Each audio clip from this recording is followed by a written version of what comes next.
Hey there, you're watching Alexa. Welcome back to my channel. In today's video, we're gonna have a little bit of a chat.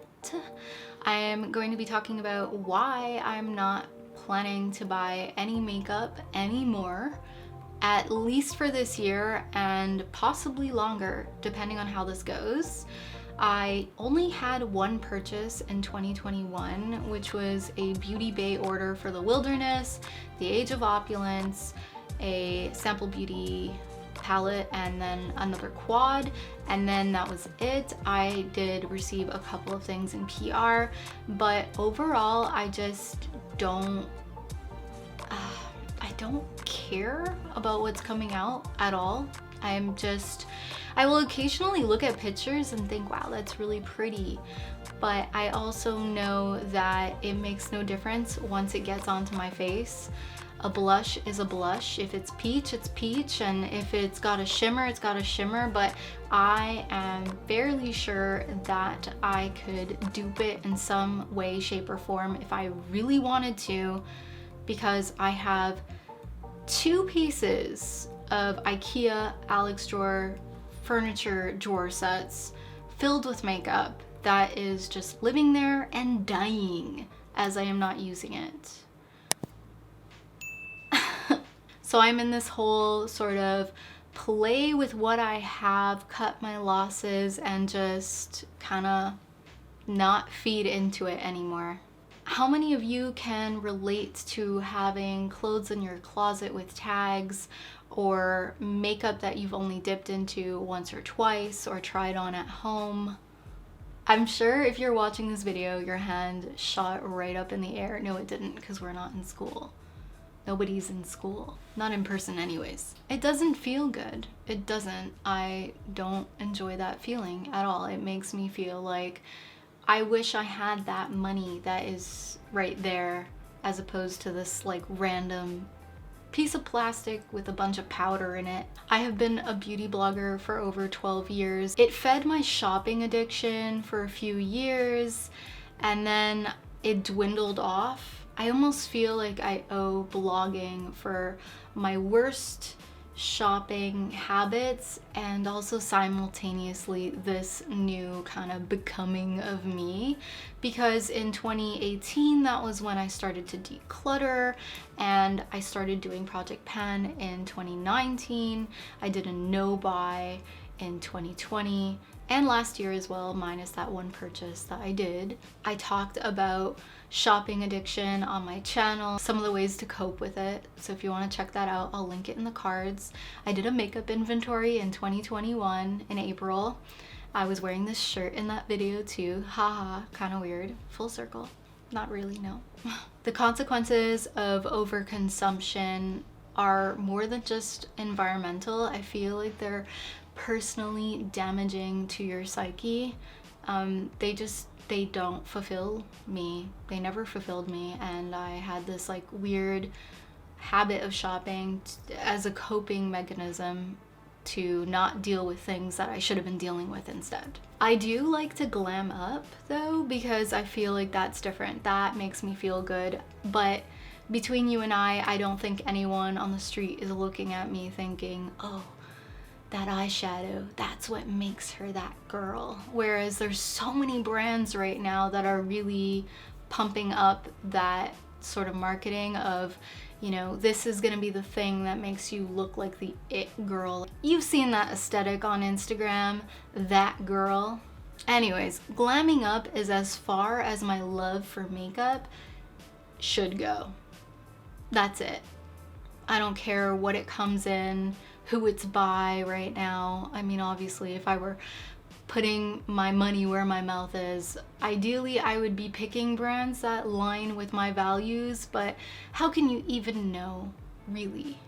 You can know when a brand is extremely irresponsible, but other things can be swept under the rug, really.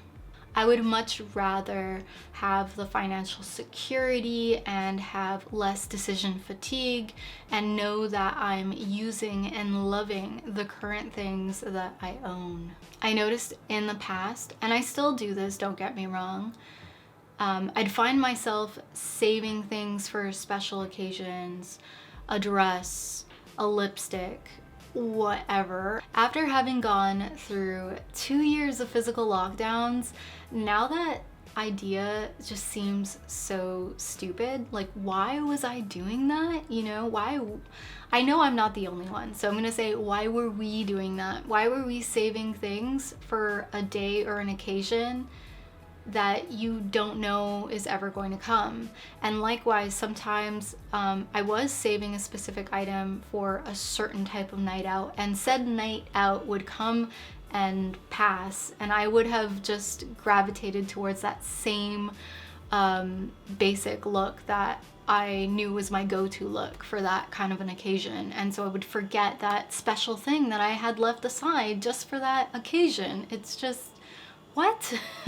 Why was I doing that? I would be lying to you if I said I was never influenced to buy things because the success of my channel depended on it, because I did a lot of reviews and I just don't want my channel to revolve around new releases. It hasn't for quite a long time, but I want it to continue on that foot. You know, I don't want to dip back in. So I do accept occasional PR, and I want to just maybe include that kind of stuff and get ready with me videos, but not it be so like product centric. And then maybe once I get to know the product more, then I'll be more inclined to make a video just about that thing, or if people are actually looking for it, blah blah blah. I previously, like I said, felt a lot of pressure to buy new things to keep my channel afloat, and it became completely unsustainable after a certain point, because you know, when my heart wasn't in it, it got even worse, actually. And you know, why was I even doing that? For random, irresponsible, unethical companies that don't really care about the influencers who talk about them. I mean, minus the token sponsorships that you get, and yes, it is really nice to receive PR because it means that you're not gonna have to go out and get said item, but then that's also a way that they can kind of monopolize your content and get you to talk about whatever it is that gets sent to you, particularly if it's from a more popular brand. They know they have the upper hand when they send you that thing, and you are gonna talk about it. You're gonna talk about it because it gets clicks. Anyways, I'm still grateful for PR and sponsorships, don't get me wrong, but they do have their pitfalls. I am obviously sticking on the project panning side of things and trying to use up as much as I can, but sustainably speaking, right? I'm not forcing myself to do it either. Last year I finished 28 makeup products, and I would like to finish more or less around 25 this year. I think that that's most realistic, including mascaras and sample size products, because like, let's be real, girl. And I'm trying to pick out things strategically, things that are either new and I don't want to go bad, things that are about to go off, or things that are gimme products. You know, I'm selecting things for different reasons. Beauty addiction aside, being a YouTube influencer or Instagram influencer, TikTok or whatever, creating and consuming content can be triggering because you are constantly being exposed to ads, and I just choose, you know, to be like, that's very nice, but I don't want it. I don't need it, and I don't want it in my life because I have other priorities. Like, of course I didn't need those Beauty Babe palettes, but I felt like, okay, I've been reasonable for a really long time and I want a couple of new items to play with. I'm incorporating those newer palettes into my pan, those eyeshadows, in a way that prioritizes them over my older shadows and makes sure that I'm not neglecting them. But do I need like more? No. I'm not buying Patrick Ta, Natasha Denona, Huda Beauty, ColourPop, Kaleidos, Odin's I don't know, Cleona. I also really enjoy that I'm just playing with whatever I actually have, and I'm not endorsing something specifically because it's by a person or by a certain brand or liked by a certain influencer.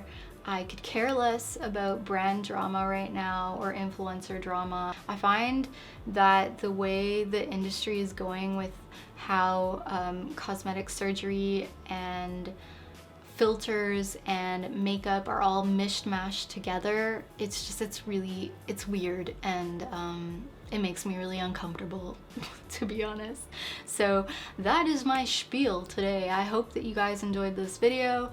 Let me know what you think in the comments down below. I know this was a bit rambly, but I look forward to chit chat with you, and I will see you in my next video. Bye.